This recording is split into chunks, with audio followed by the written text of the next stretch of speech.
Vienen volando, vienen bajando, ángeles de Dios. Vienen volando, vienen bajando, ángeles de Dios. San Miguel, nos acogemos a tu santa devoción. Haz que siempre disfrutemos de tu amparo y protección. Vienen volando, vienen bajando, ángeles de Dios. Vienen volando, vienen bajando, ángeles de Dios. Del infierno los furores, no temamos ni a luzbel. Fuera dudas y temores, nuestro jefe es San Miguel.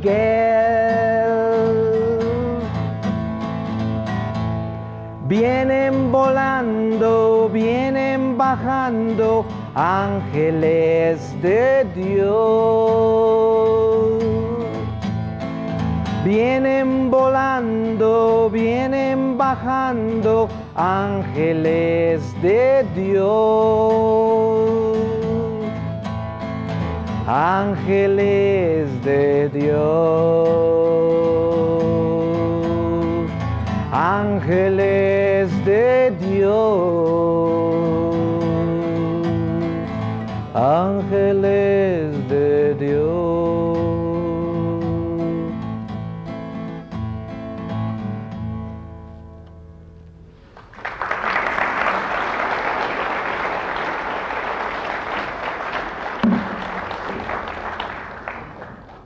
Thank you. So I guess I left you in the cave. I'm going to get you out of there soon. This whole experience I'm narrating to you, in case somehow you lost some of it, is in the cave. And this whole experience that I live with the Lord, this mystical experience, lasted about 8 hours of ours. And there's no way you can measure in spiritual terms. There's no time or space, and it's impossible to explain it because it's something that is within me. It's like infused. So it's not like a memory thing, it's not an intellectual thing, because if it would be intellectual, I wouldn't be able to do it so many times. I would be exhausted. But it just flows out. It's like it's here, and it comes out the way the Lord wants it out. So, and that is the way I'm presenting it to you tonight. And I was telling you about how it is that the Lord is telling me that we have to be so aware about where we're standing and what we're doing with our life in relationship with our eternal life. Because he says we have to focus on our eternal life. Because if we focus on our mortal life, we will be just that, mortals. And then Jesus taught us a very, very important lesson. He says, I came here to give you eternal life. And if we understand Jesus and we understand our Christianity, then we are in this eternal life that the Lord gave us and granted us. And it's not an eternal life in the darkness. It is in the light. That's why we are called the citizen of the city of light. And this is such a great gift. You know, if we only think about that we are the citizens of the city of light, this is such a beautiful thought. We are just pilgrims going through this earth. And then another thing the Lord wanted me to meditate on is when Pontius Pilate asked the Lord about his kingdom, he mentioned his kingdom is not of this world. And then if we belong to Christ, where is our kingdom? It's not here. So we are in transit. The Lord showed me this life, this material life. And this life is an instant in eternity. But in this very instant, millions of souls are wasted because we get so entangled in this and so in love with this. And what happens is that the enemy of the soul gets us to worship creation and then separate us from worshiping the Creator. And we get so in love with creation, with ourselves. We become those creatures that think they can create. and we stop being the creatures we're supposed to be. And that's when we run into the wall. That's when life becomes a tragedy and nothing seems to work in any way because we try to be creators and we stop being what we're supposed to be.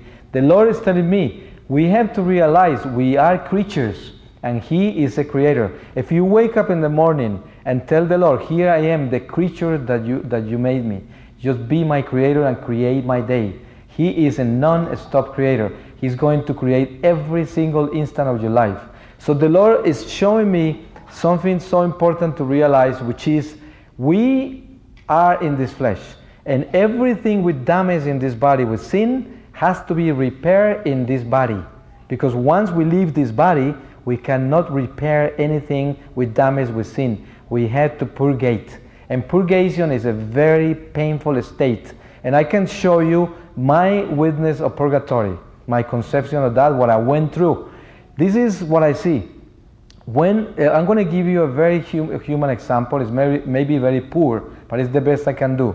When a relative of yours die and you are not able to make peace with that relative because you have conflicts with that person and dies, and you feel this void that you know you're not at peace, and it's a drop forever.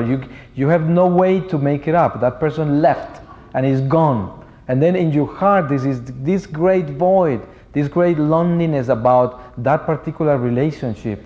Is very tragic. And that's what happened in the opposite direction with the soul that leaves the body and is not at peace with himself and God and has to go through this painful purgatory. Is your life is gone. There's nothing you can do about it, and you feel this great sadness about it, and you understand all the graces that you wasted. Because you know the greatest pain of a soul, once undressing the flesh, is to find out all of the waste of graces. Because we are here in the presence of grace after grace, because we live in the life of grace. The Lord is so merciful that He knows we are in a very difficult state. We are blind, deaf, and mute to the Spirit. He knows it. So He gives us all the graces. But once we leave the flesh, we are going to see the truth. Therefore, no more grace allowed. We're going to have to leave the time of justice. And that time of justice, when we are not at peace with ourselves and God, is painful, and it's so painful. And it is because we don't want to be separated from God. And God allows us in because He loves us and He's holding us, but we are not ready to enter because we are too far away because of all these unloving acts of our life. So it's like there is a big mystery with a day. That's why St. Peter in his letter says about a day for God could be 1,000 years, and 1,000 years a day. But what is the meaning of that? If you really meditate upon that, there is a big mystery. We wake up every day to the same sun and the same moon, and it's a new day. So that is how interesting it is. You see, we live a day of God, a day, our life. Time is an illusion, a complete illusion. But we are set on that time during our mortality. And souls in purgatory still set up to a human time and it lives in a different level. But they are still living according to the flesh because they didn't resolve what happened in the flesh. So they still very tight to the material world. That's why they go through this suffering. They are witnessing consequences of their acts. They're witnessing all the unloving acts, and they have to fill their souls with the light that they're missing, because our soul is light, and it's the light that comes from the eternal fountain of light that is God. So a soul that is missing light has to regain that